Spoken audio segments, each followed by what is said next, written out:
लाल सलाम।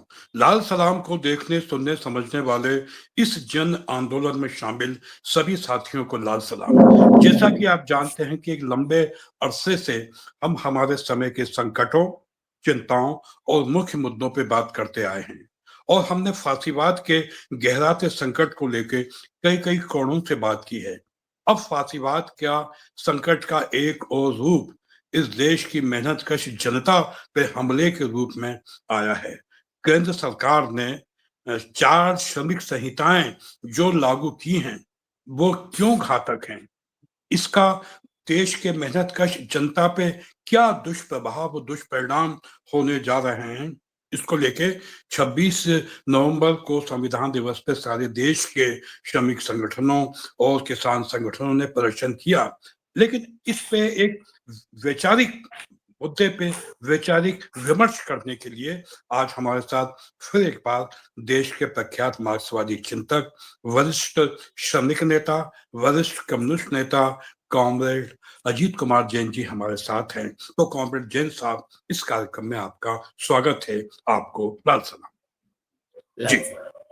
तो जैसा कि मैंने कॉमरेड कहा कि ये 4 श्रमिक संहिताएं क्या हैं, ये घातक क्यों हैं, नरेंद्र मोदी की फांसीवादी सरकार ने इन्हें देश की जनता पे क्यों थोपा और इसके क्या दुष्परिणाम होंगे और इसका प्रतिरोध करने के लिए और क्या क्या किया जाना चाहिए, मैं चाहूंगा इन सारे मुद्दों पे विस्तार से बात करने के लिए आपका स्वागत है कॉमरेड जैन साहब जी।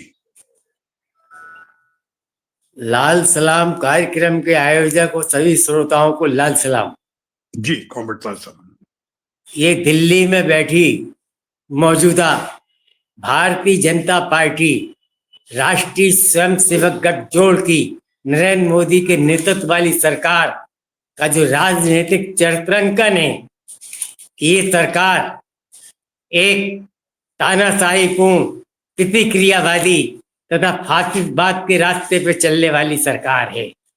इस व्यवस्था में लोग यानी जनता गायब हो जाता है, सिर्फ तंत्र हावी हो जाता है, जिसका एक परिणाम आपको मैं बता दूं।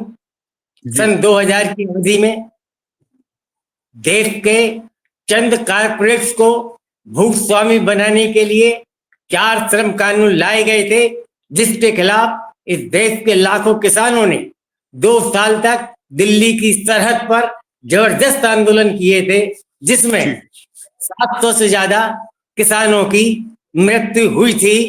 तब जन दबाव में आकर के सरकार को ये देश विरोधी और किसान विरोधी 4 श्रम कानून वापस लेना पड़े थे।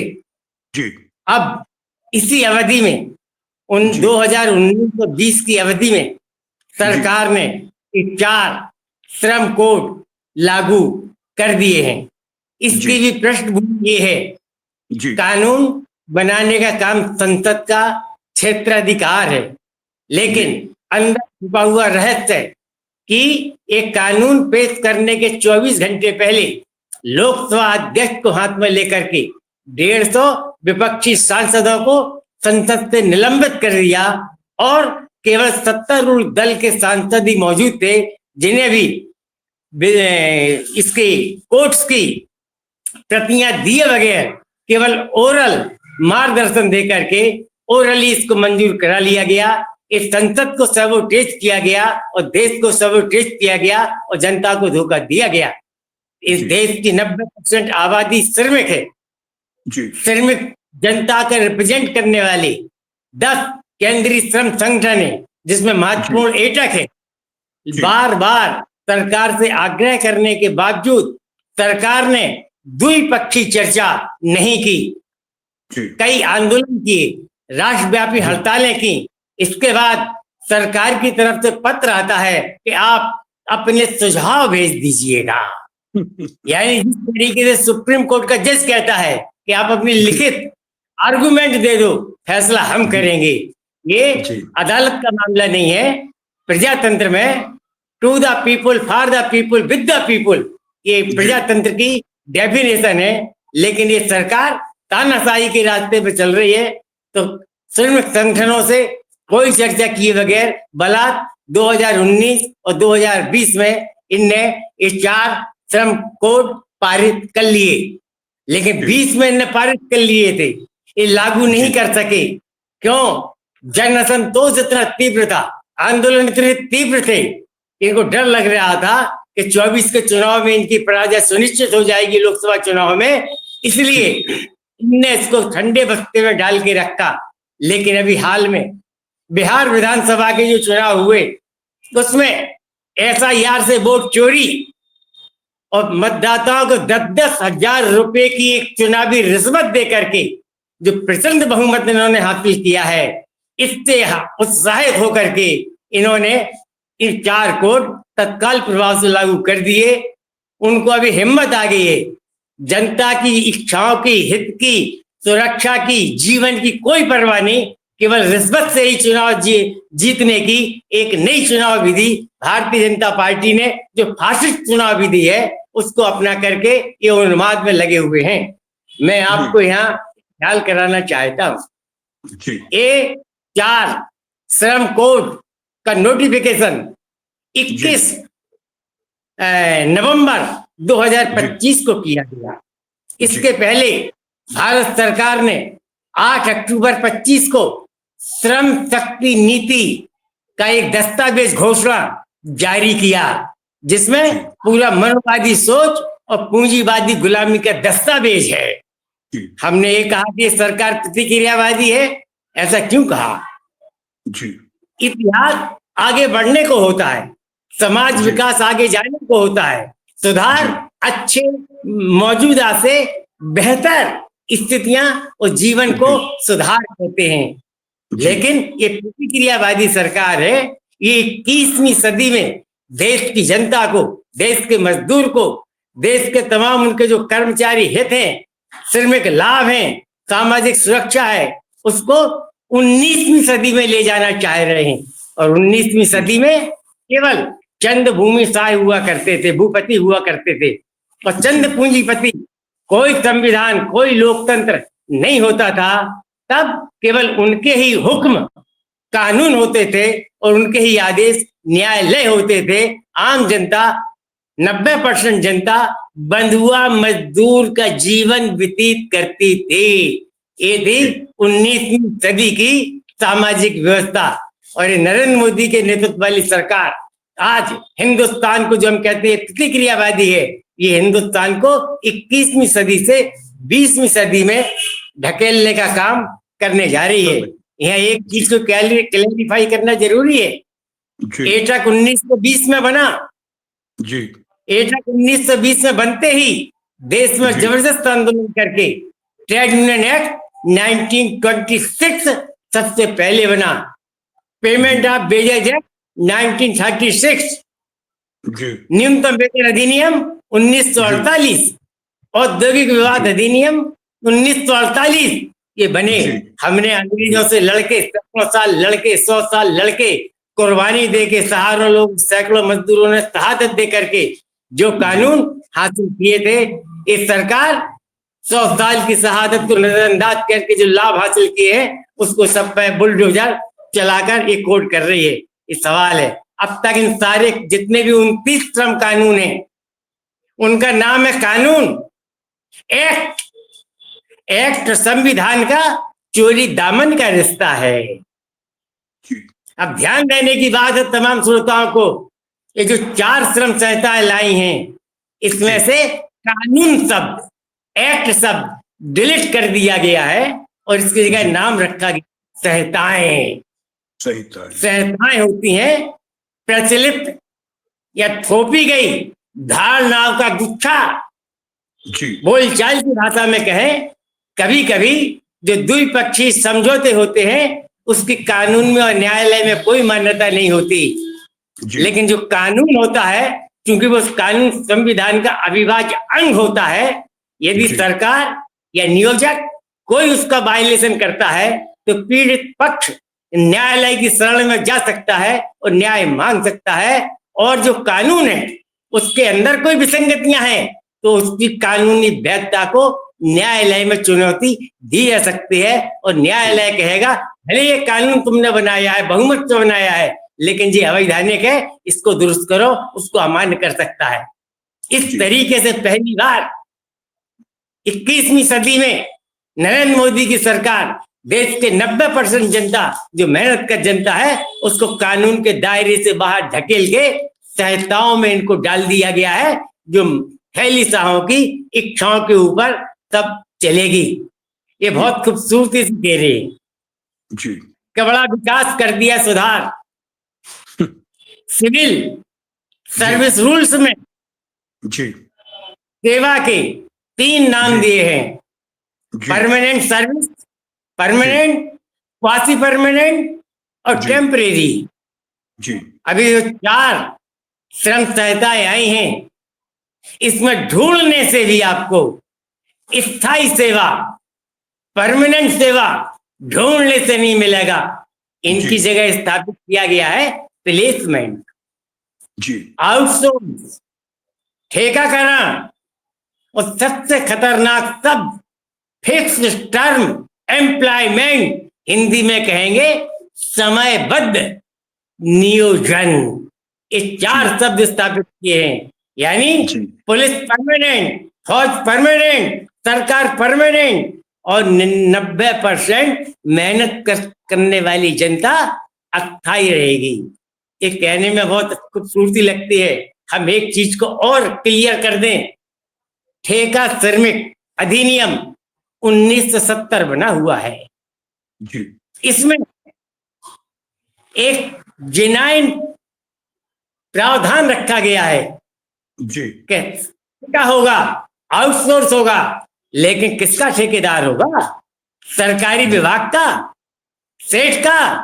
तो उस कानून में ये रखा गया प्रिंसिपल एम्प्लॉयर, प्रधान नियोजक, और ठेकेदार को नियोजक। बड़ी खूबसूरती से इन 4 कोड में से प्रधान नियोजक शब्द को मिटा दिया गया है। अब सारे श्रमिक जो टाइम बाउंड सर्विस में होंगे, आउटसोर्स में होंगे, ठेका में होंगे, प्लेसमेंट में होंगे, सरकारी विभागों में काम करेंगे, लेकिन सरकार उसकी प्रधान नियोजक नहीं होगी, ठेकेदार ही नियोजक होगा। और ठेकेदार हर 6 महीने और 1 साल में बदलेगा। जो ईपीएफ का कानून है, जो इसका नंबर मिलता है, उसमें पहले 4 अंक मालिक के होते हैं, नियोक्ता के होते हैं, और बाकी 6 अंक श्रमिक के होते हैं। यानी ज्वाइंट खाते में पैसा जमा होता है, उसका ठेका खत्म। वो केरल से आया है, बंगाल से आया है, कहां से आया है, वो भाग जाएगा और श्रमिक कटोरा लिए घूमते रहेंगे। और सरकार कहेगी हमारी जिम्मेवारी नहीं, नियोजक कहेगा चाहे सरकार हो चाहे निजी क्षेत्र का मालिक हो, हमारी जिम्मेवारी नहीं, आप तो उसके कर्मचारी थे। बड़ी खूबसूरती से प्रचारित किया जा रहा है। नियुक्ति पत्र दिया जाएगा। आज केंद्रीय तमाम विश्वविद्यालयों में, सरकारी विभागों में नियुक्ति पत्र के नाम पे क्या दिया जा रहा है? 89 दिन की नियुक्ति, 59 दिन की नियुक्ति, 119 दिन की नियुक्ति, 365 दिन की नियुक्ति नहीं दी जाती। तो जी 89 दिन की नियुक्ति का दे भी दोगे?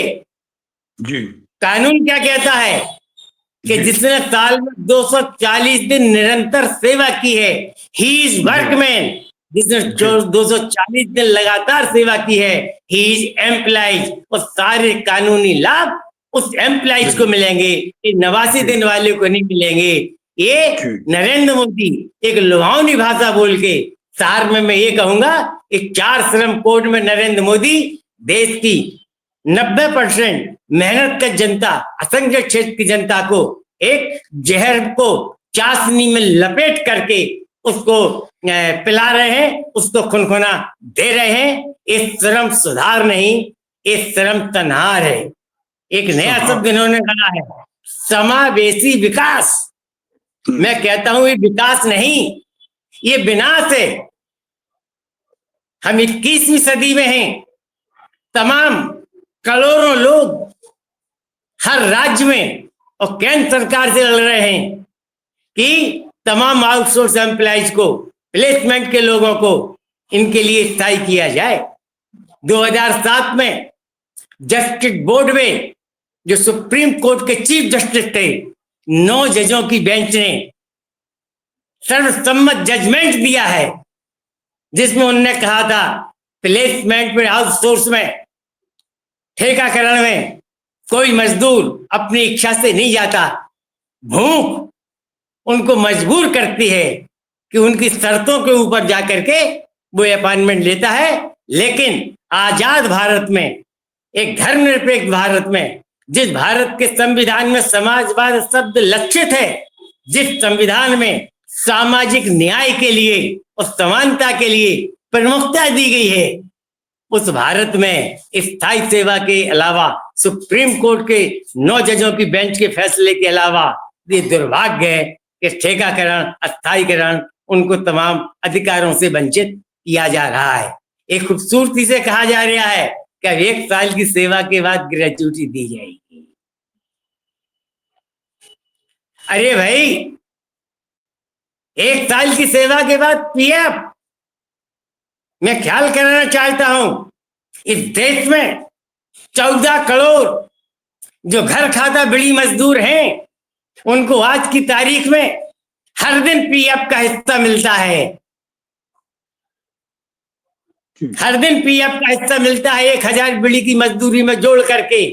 जो हमको 1 साल का खुनखुना बता रहे हैं, ये क्या कह रहे हैं? आज नौकरी पे लगो 6 महीने के लिए, 1 साल के लिए, 90 दिन के लिए, और चले जाओ। नियुक्ति पत्र को चाटते रहना और आपको बोले ग्रेच्युटी दे देंगे। क्या ग्रेच्युटी दे देंगे? ग्रेच्युटी एक्ट कहता है कि बेसिक का तो जो ठेकेदार 6000 रुपये महीने वेतन देता है, 3000 रुपया उसको ग्रेच्युटी का दे देंगे। 3000 रुपया कितने दिन चलेगा? ग्रेच्युटी एक श्रमिक की सेवा मुक्त होने पर, विकलांग होने पर, अशक्तता होने पर, रुग्णता होने के ऊपर उसके जीवन यापन के लिए एक किस्म का एक अदृश्य बुढ़ापे की पेंशन होती है, गुजारे के लिए। यह ग्रेच्युटी, ये ग्रेच्युटी एक्ट 1962 में बना था। आज सारे कानूनों को ये खत्म कर रहे हैं। इसलिए मैं सार में कहता हूं कि तमाम श्रम कानून श्रमिक हित में नहीं, ये केवल भारतीय पूंजी और भारतीय पूंजीपतियों की सेवा हित में किया गया है। अब नाम क्या रखे हैं? 2019 में बनाया मजदूरी संहिता, 2020 में सामाजिक सुरक्षा संहिता, तीसरा औद्योगिक संबंध संहिता, और चौथा व्यवसायिक सुरक्षा स्वास्थ्य कार्य संहिता। हम तमाम श्रोताओं को बताना चाहते हैं कि देश के 34 करोड़ बीड़ी श्रमिकों के लिए भारत सरकार ने बीड़ी श्रमिक कल्याण शेष अधिनियम बनाया था, जिसमें 1 किलो जर्दा पर 5 रुपया मालिकों से शेष लिया जाता था, जो सरकार के खाते में जमा होता था। और सरकार 34 करोड़ बीड़ी मजदूरों के लिए हाउसिंग, हेल्थ इंश्योरेंस, शादी, विवाह, चश्मा, बीमारी और मृत्यु के ऊपर बीमा का लाभ उनको दिया जाता था। इसी तरीके से सिनेमा उद्योग के लिए, ये फैक्ट्री में काम करने वाले मजदूरों के लिए ये तमाम देश को खत्म कर दिया। और मालिकों से जो वसूला जाता था उनको ये रिबेट दे दिया, अब तुमको इस करने की जरूरत नहीं है। खुनखुना क्या पकड़ा दिया कि अब सरकार इनका स्वास्थ्य परीक्षण करेगी। क्या स्वास्थ्य परीक्षण करेगी? BA-MS डॉक्टरों से तुम्हारा स्टेथोस्कोप लेकर के जांच करके बता देंगे कि तुम्हारी आंख खराब है, तुम्हारी नाक खराब है, तुम्हारा कान खराब है, जाओ इलाज कराओ।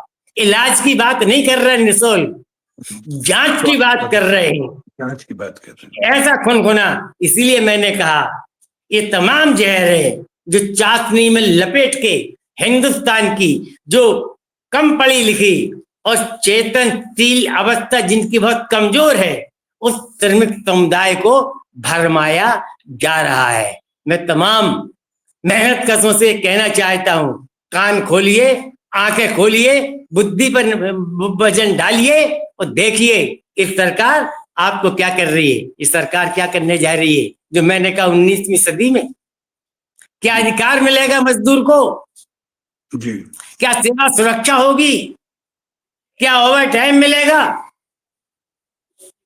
ये कह रहे हैं बड़ी खूबसूरती से कि महिलाओं की इच्छा पूछी जाएगी कि रात्रि पाली में काम किया जाए या नहीं किया जाए। ये सौंदर्य बोधक शब्द है, लेकिन सौंदर्य बोधक शब्द कविताओं में और कहानियों में खूबसूरत लगते हैं। व्यवहारिक जीवन में सौंदर्य बोधक शब्दों का कोई अर्थ नहीं होता है। एक कसाई बकरी से पूछेगा क्या कि बेटा हम तुम्हें काटें या ना काटें।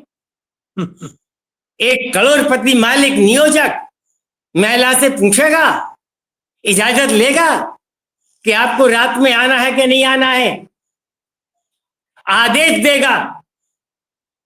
और महिलाओं का मामला है, भाषा पे मैं नियंत्रण रखूंगा। आज केंद्र सरकार के कार्यालयों में, राज्य सरकार के कार्यालयों में, खदानों में, कारखानों में दिन दहाड़े जो महिलाएं काम करती हैं, उनके साथ में शाब्दिक यौन शोषण, शाब्दिक इशारे, उनकी मर्यादा खंडित हो रही है। अब ये कह रहा है रात के 12 बजे की गारंटी नरेंद्र मोदी करेंगे। ये महिलाओं को जीवन नर्क बनाने के रास्ते के ऊपर चल रहे हैं। हमारा साफ साफ कहना है, मेहनत का जनता के लिए एक श्रम अधिकारों से वंचित करना केवल श्रम अधिकारों का सवाल नहीं है। श्रम अधिकारों का रिश्ता मानव अधिकार से जुड़ा हुआ है और मानव अधिकार का रिश्ता लोकतंत्र से जुड़ा हुआ है और लोकतंत्र का जीवन समाजवाद और सामाजिक न्याय से जुड़ा हुआ है और इन सब का मकसद देश की सार्वभौमिकता से जुड़ा हुआ है। ये सरकार श्रम अधिकारों को खत्म करके मानव अधिकार, समाजवाद, सामाजिक न्याय के तमाम जो पैमाने थे उन सबको खत्म करके देश को खतरे में डाल रही है। मैं ये कहना चाहता हूं, शुरुआत में मैंने कहा इनका दर्शन सोच फांसीवादी है। फांसीवाद का वैश्विक पैमाने पर अविचल वैचारिक शत्रु मजदूर और ट्रेड यूनियंस हैं। चाहे इटली हो, चाहे अमेरिका हो, चाहे जर्मनी हो, यहाँ पर मजदूर वर्ग की फासिज्म के खिलाफ संघर्ष की एक वैश्विक इतिहास और सुनहरा परंपरा रही है। और मल्टीनेशनल कैपिटल ये न फांसीवादी न उदारवादी जानते हैं कि भारत में जो पब्लिक सेक्टर है, जो सशक्त ट्रेड यूनियन आंदोलन है, इसके रहते वो अपने इरादों में कामयाब नहीं हो सकते।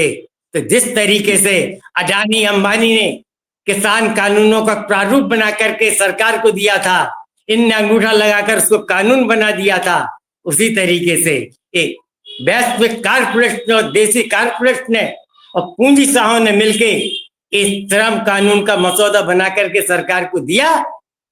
मजदूरों जो 90% हैं, एक इम्पोर्टेंट स्टेक होल्डर्स हैं, उनसे राय सलाह मशवरा कहीं नहीं किया गया।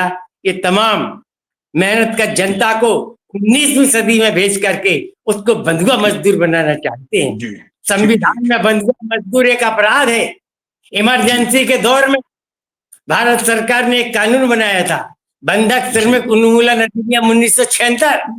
आज मैं दुख के साथ कहना चाहता हूं, ये नरेंद्र मोदी की सरकार, ये फांसीवाद के रास्ते पर चलने की वाली सरकार इस देश में संविधान के दायरे से, संसद की कसम खा करके कानून के दायरे में नए प्रकार की बंधुआ मजदूर समाज का सृजन करने जा रहे हैं, जिनकी स्थिति क्या होगी जो 19वीं सदी में होता था कि जब अधिकार नहीं थे, काम के घंटे नहीं थे, तब मजदूर जब नौकरी को जाता था तो बेटा सोता था और जब नौकरी से आके लौट के घर में आता था तो बेटा सोता था। बाप बेटे की शक्ल और बेटा बाप की शक्ल नहीं देख पाता था। ऐसी एक अमानवीय असहिष्णु स्थिति मैं नरेंद्र मोदी ये भेज देना चाहते हैं, जिसका एटक सहित देश के तमाम मजदूर संगठन इसका पुरजोर विरोध कर रहे हैं। हम उस दशा से निकल करके बाहर आए हैं, बेहतर जिंदगी जीने के लिए, गुजारे लायक वेतन के लिए। एक खूबसूरती से कहते हैं कि न्यूनतम वेतन की गारंटी। दिल्ली में नरेंद्र मोदी की सरकार है, तो मध्य प्रदेश में मुख्यमंत्री है मोहन यादव, भारतीय जनता पार्टी के। ये तो डबल इंजन की सरकार कह रहा है, जिसके बहुत गीत गाए जा रहे सारे हिंदुस्तान में। डबल इंजन की सरकार जी जी कहते हर 5 साल में न्यूनतम वेतन पुनरीक्षित होगा। जी मैं मध्य प्रदेश सरकार की न्यूनतम वेतन सलाहकार समिति का सदस्य हूँ। जी मध्य प्रदेश में 2014 में न्यूनतम वेतन पुनरीक्षित हुआ था। बीच में उसकी कार्रवाई की गई, पुनरीक्षण किए गए, प्रस्ताव भेजे गए, लेकिन मध्य प्रदेश सरकार ने सचिवालय में उन प्रस्तावों को रद्दी की टोकरी में डाल दिया और 24 में लागू किया 10 साल के बाद। और जब 10 साल के बाद लागू किया तो तमाम एम्प्लॉयर इंदौर हाई कोर्ट से पीठ से स्टे लेकर के आ गए। तो मालूम सरकार ने क्या किया? जो पुनरीक्षित अधिसूचना थी उसको विलोपित कर दिया और 50 रुपए वृद्धि करके नया वेतन लागू कर दिया। जब मध्य प्रदेश के अंदर लाखों श्रमिकों ने, ट्रेड यूनियंस ने आंदोलन किए, अदालती कार्रवाई में हिस्सेदारी ली, तब हाई कोर्ट ने 1 साल बाद निर्णय दिया और सरकार की तमाम अधिसूचनाओं को रद्द करके जो पुरानी अधिसूचना थी उसको बहाल किया और निर्देशित किया कि आप एरियर्स वापस करो। लेकिन ये काम नहीं किया गया। ये खाने के दांत अलग और दिखाने के दांत अलग। श्रम कानून की हत्या किस तरीके से की जा रही है? जी थानेदार क्यों होता है? जी हवलदार क्यों होता है? ये पदनाम इसलिए दिए गए हैं जनता के बीच में कि जनता से इनका संबंध होता है और जनता की रक्षा के लिए। श्रम कानूनों में श्रम विधि है, श्रम कार्यालय है, श्रम न्यायालय है और कानून की सुगमता के लिए, श्रमिकों को लाभ के लिए इंस्पेक्टर शब्द की रचना की गई है। इन कानूनों में लेबर इंस्पेक्टर शब्द विलोपित कर दिया गया है और पिछले दिनों लेबर इंस्पेक्टर को श्रम निरीक्षण के अधिकार छीन लिए गए और ये व्यवस्था की गई कि जिले का कलेक्टर या प्रदेश का लेबर कमिश्नर जब इजाजत देगा तब वो इंस्पेक्शन करेंगे। अब इन 4 श्रम कोड में लेबर इंस्पेक्टर शब्द को विलोपित करके इसका नाम कर दिया गया है फैसिलिएटर। फैसिलिएटर को हिंदी में कहते हैं समझौता अधिकारी। मजदूर शिकायत करेगा, हमें न्यूनतम वेतन से कम पेमेंट दिया जा रहा है, वो मालिक के दरवाजे पर बैठेगा, उनकी गद्दी पर, उनकी सीट के ऊपर, सामने मालिक होगा, बीच में इंस्पेक्टर होगा समझौता अधिकारी और सामने खड़ा होगा मजदूर। तो सरकार की भाषा क्या है? न्यायालयों की भाषा क्या है? कानून है, लेकिन कानून का अमल इस तरीके से होना चाहिए कि उद्योग की आर्थिक संरचना पर कोई कुप्रभाव नहीं पड़ना चाहिए। इसलिए लेबर इंस्पेक्टर कहता है, अच्छा ऐसा करो, पुराना भूल जाओ, जो 2 साल से जब 500 रुपया महीना कम दे रहे हैं, तुम्हारा जो 10,000 का एरियर्स होता है उसको भूल जाओ, आज की तारीख से इतना देना शुरू करो। यानी चोरी का लीगलाइजेशन। ये समझौता अधिकारी इस श्रम कोड इसलिए लाए हैं कि चोरी के लिए लीगलाइजेशन किया जाए। मैं ये भी कहना चाहता हूं, मौजूदा जो श्रम कानून है 21 नवंबर 24 के पहले, 21 नवंबर 25 के पहले तक जो मौजूदा श्रम कानून मौजूद थे, उसमें श्रम विधि का उल्लंघन करने पर श्रम कानून का उल्लंघन करने पर, न्यूनतम वेतन का उल्लंघन करने पर, अवैध सेवा मुक्ति आदि करने पर नियोजक को कारावास का प्रावधान था, जो 1 महीना से लेकर के 3 साल तक की सजाओं का कारोबार प्रावधान था। अकेले उनको नहीं था, अवैध हड़ताल आदि पर श्रमिकों, ट्रेड यूनियन लीडर्स को भी कारावास का प्रावधान था। एक इक्वली बैलेंस था। लेकिन इन तमाम 4 लेबर कोड में कारावास शब्द विलोपित कर दिया गया और उनको विधि के उल्लंघन पर, कानून के उल्लंघन पर, लेस पेमेंट करने पर, अवैध छटनी करने पर केवल आर्थिक दंड का प्रावधान स्थापित किया गया है। यानी इस व्यवस्था को जन्म दिया गया है समझौते वाली 1 करोड़ की चोरी करो और 500 रुपया या 5000 रुपया दंड में दे दो, गंगा नहा गए। ये मनुवादी न्याय व्यवस्था, कितना अन्याय है। मनुवादी न्याय व्यवस्था जो इन्होंने 8 अक्टूबर 25 को श्रम शक्ति नीति में जाहिर की है, उसको 4 श्रम कोड के नाम से ये लागू किया जा रहा है। ये बहुत दुखदाई है। अब तक जो ट्रेड यूनियन एक्ट 1926 बना है जी, उसमें एक कानून है कि 7 मजदूर पंजीयक के पास यूनियन को रजिस्ट्रेशन के लिए अप्लाई करते हैं जी, और यूनियन पंजीयन हो जाता है। जी, अब क्या व्यवस्था कर दी गई है जी, कि संस्था के अंदर मिनिमम 100 या 10% एप्लीकेबल होंगे रजिस्ट्रेशन के लिए। न नौमन तेल होगा और न राधा नाचेगी। और यूनियन नेता रजिस्ट्रेशन के लिए अप्लाई करेंगे तो उसमें व्यवस्था रखी गई है कि उनको अपने सदस्यों की सूची पंजीयक को देना पड़ेगी 2 प्रतियों में। जी, और पंजीयक संबंधित जिले के लेबर ऑफिसर को 1 प्रति भेजेगा जी, कि ये आई है। इस संस्था के संस्थान में जाकर के, यानी मालिक से जाके पूछो कि ये 100 लोगों की जो सूची आई है तुम्हारे कारखाने में, तुम्हारे संस्थान में, तुम्हारे नियोजन में सेवारत है या नहीं। कौन होगा जो यमराज को अपने दावत घर के दरवाजे पे खड़ा होने की इजाजत देगा? वो कहेगा ये कोई हमारे यहाँ काम नहीं करते, और वो सुप्रीम कोर्ट का आर्डर है क्योंकि नियोजक ने कह दिया हमारे यहाँ कोई काम नहीं करते, यानी यूनियन का रजिस्ट्रेशन नहीं होगा। इस 4 कोर्ट ला करके सरकार डी यूनियनाइजेशन, यूनियनों को खत्म करने का एक जाल बुनने जा रही है, जिसका हम विरोध करते हैं। आपसे कहना चाहते हैं जी, इंडस्ट्रियल डिस्प्यूट एक्ट जी, 1948 जी, के 25FECGD में 50 प्रावधान है, जिसमें ए जी, है प्रावधान कि 100 से ज्यादा श्रमिकों की संस्थान में संख्या होने पर जी, ले ऑफ या छटनी, तालाबंदी के लिए सक्षम शासन से परमिशन लेना पड़ेगी।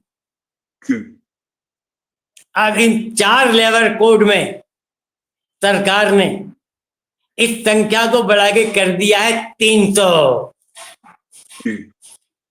यानी जहां 300 लोग काम करते हैं, 299 तक कहीं भी कभी भी तालाबंदी कर दो, छटनी कर दो, सरकार की कोई जिम्मेवारी नहीं है। तो इससे क्या है, उस सुनवाई में सक्षम शासन से यूनियन नेता श्रमिक आर्गुमेंट रखते हैं कि आप जो आर्गुमेंट दे रहे हो कि श्रमिकों की आवश्यकता नहीं है, आप कह रहे हो कि सागर में आवश्यकता नहीं है, लेकिन आपने अपनी एक ब्रांच भोपाल में खोल के 200 लोगों को भर्ती किया है और सागर में 200 लोगों को आप क्या नाम से छटनी कर रहे हो कि आवश्यकता नहीं है। ये मजदूरों को ब्लैकमेल करने का तरीका है, यहाँ से वहां करके। जी जी जी। और जब नहीं माना जाता था तो यूनियन कोर्ट में चैलेंज करती थी, उनको रोका जाता था। अब ये 300 की जो संख्या स्थापित की है, इसमें भी बड़ा जादू छिपा हुआ है। कंडिका क्या कहती हैं, संहिताएं क्या कहती हैं, सुप्रीम कोर्ट के जजमेंट क्या कहते हैं। जी रेगुलर एम्प्लॉइज को ही संख्या मानी जाती है। जी। बीएचईएल भोपाल में 25 साल पहले 45,000 कर्मचारी हुआ करते थे। आज 25 तो परमानेंट हैं और 30,000 ठेका पे हैं। इस 4 कोड में फिक्स टर्म एम्प्लॉइज, आउटसोर्स, ठेकाकरण, इस सब में जब रखे जाएंगे, भले काम करेंगे 1,000, वे कहेंगे हमारे रोल पर तो केवल 180 है, इसलिए कोई कानून लागू नहीं होता। कितना अन्याय, एक शब्द जाल है बड़ी खूबसूरती से, क्योंकि इसका प्रारूप जो है वो वर्ल्ड कारपोरेशन ने और इंडियन कारपोरेशन ने बनाया है। इस श्रम कानून श्रमिकों के लिए नहीं, देश की जनता के लिए नहीं, केवल मुनाफा और कारपोरेट के हित पोषण के लिए है। ये स्थिति आज देश के अंदर बन गई है। इसलिए हम ये कह रहे हैं, ये श्रम सुधार नहीं, ये श्रम संहार है। ये देश के करोड़ों मेहनत का जनता को बंधुआ मजदूर बनाने जा रहे हैं। अब मैं दूसरी बात कहता हूं, मौजूदा श्रम कानूनों में सौदेबाजी का अधिकार दिया गया है। जी। बीड़ी उद्योग, असंगठित क्षेत्र, जी, उद्योगों का बेस रिवीजन के लिए न्यूनतम वेतन अधिनियम है। जी। लेकिन पब्लिक सेक्टर के अंदर, बड़ी इंडस्ट्रीज के अंदर, बैंक के अंदर, एलआईसी के अंदर, डिफेंस के अंदर, माइनिंग के अंदर, इनके लिए द्विपक्षीय सौदेबाजी का अधिकार। मजदूर यूनियन मांग पत्र देती है, 1 साल चर्चा चलती है, 2 साल चर्चा चलती है, द्विपक्षीय चर्चा करके, सौदेबाजी करके उनके वेतन का निर्धारण होता है। इस 4 कोड में इस सामूहिक सौदेबाजी का शब्द खत्म कर दिया गया है। अब तानाशाही पूर्ण सरकार, एक जन विरोध की बुनियाद की विचारधारा पर खड़ी सरकार और लुटेरी थीम पर खड़ा पूंजीवाद ही तय करेगा क्या वेतन दिया जाए और क्या वेतन नहीं दिया जाए। ये खतरा है। मौजूदा कानूनों में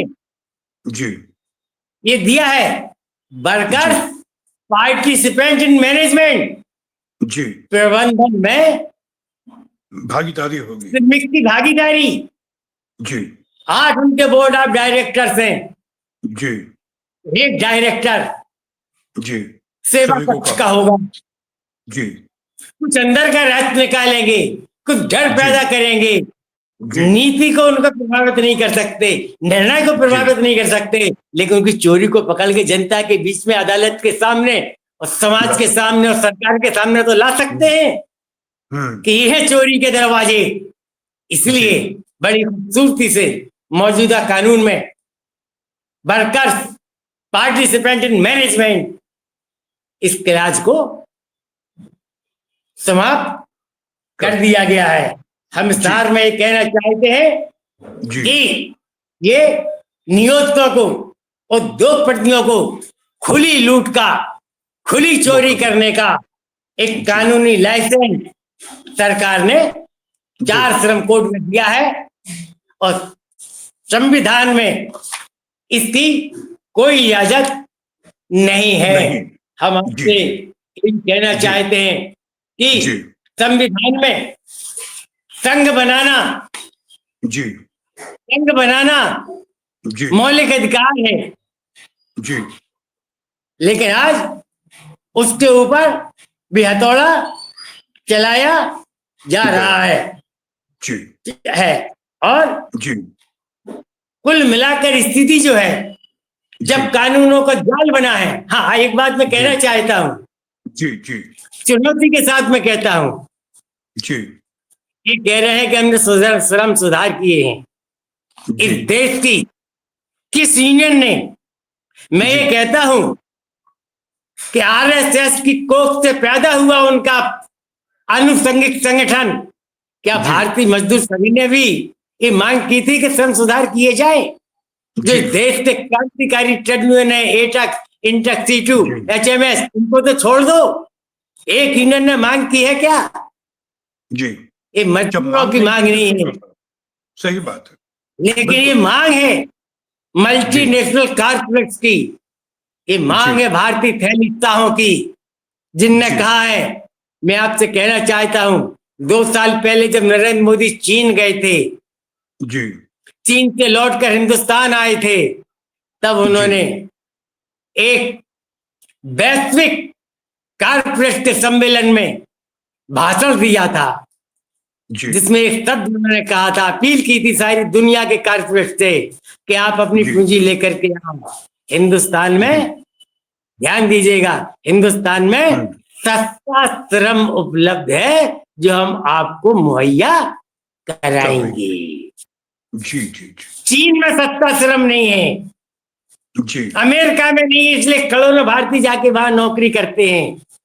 जी सऊदी अरेबिया में नहीं है, इटली में नहीं जी है, कनाडा में नहीं है, फ्रांस जी में नहीं है, जापान में जी नहीं है जी सस्ता जी श्रम, क्योंकि वह बंधुआ मजदूर बनाने का सिस्टम नहीं है। जी लेकिन ये भाजपा संघ परिवार की फासिस्ट विचारधारा वाली शासन जी व्यवस्था में जी जी जनता के लोकतांत्रिक जनतांत्रिक मानव अधिकारों को छीनकर उनको बंधुआ जी मजदूर बना करके जी इस सस्ते श्रम जी का एक जनता सारी दुनिया में पीट रहे हैं। ये है नरेंद्र मोदी सरकार का असली चेहरा, जो जनता को, शोषण मेहनत कर तंत्र। जनता को जी समझना जी चाहिए और अपने जी प्रतिरोध को दर्ज कराना जी चाहिए। जी आखिरी बात मैं कहना चाहता हूं, जी जी संसद में शहीद जी आजम जी भगत सिंह ने जो जी बम फोड़ा था, जी उस पर तत्कालीन ब्रिटिश वाइसराय एक श्रम ट्रेड डिस्प्यूट बिल, यानी जी एक श्रम कानून पेश कर रहे थे, जी जिसके खिलाफ शहीद जी आजम भगत सिंह ने संसद जी में बम फेंका था। जी यह जी भारत के अंदर ट्रेड यूनियन आंदोलन की रक्षा करने की लड़ाई की विरासत और भगत सिंह की शहादत। मैं कहना जी चाहता हूं मजदूरों से, तमाम जी ट्रेड यूनियन लीडर से, कि देश को जी बचाना है, मजदूरों को बचाना है, मानवाधिकारों को बचाना है, और मानवाधिकारों को बचाना यानी लोकतंत्र को बचाना है, और लोकतंत्र को बचाना यानी देश को बचाना है, और फांसीवाद से बचाना है। तो भगत सिंह की राय पकड़ना पड़ेगी, आंदोलन फांसीवाद का करना विरोध करने पड़ेगी, के लिए। और शहादत जी देने के लिए हमें कमर कसना जी पड़ेगी। यही बात मैं देश के तमाम लाल सलाम के श्रोताओं को मैं अपनी तरफ से अपील के साथ में कहना चाहता हूँ। आपसे बहुत महत्वपूर्ण बातचीत हुई कॉमरेड जैन साहब की। फांसीवादी सरकार ने जो देश की पे 4 श्रम संहिताएं थोप के इस देश के मजदूरों को पूंजीवाद के भूखे भेड़ियों के सामने हाथ बांध के फेंक दिया है, इसका प्रतिरोध व्यापक स्तर पर, वैचारिक स्तर पर, संगठन के स्तर पर हो, और इस प्रतिरोध की परंपरा को विकसित करने में आज आपसे हुई बातचीत की महत्वपूर्ण भूमिका है। निश्चित रूप से ये जो आज बातचीत हुई, ये कार्यशाला का दस्तावेज है, और आपको तहे दिल से शुक्रिया कॉमरेड, आपको लाल सलाम, और लाल सलाम को देखने सुनने समझने वाले सभी साथियों को लाल सलाम। आइए हम फांसीवाद के खिलाफ एकजुट हों, इनकलाब जिंदाबाद का नारा लगाएं, इनकलाब जिंदाबाद, लाल सलाम, लाल सलाम, लाल सलाम। जी, लाल सलाम।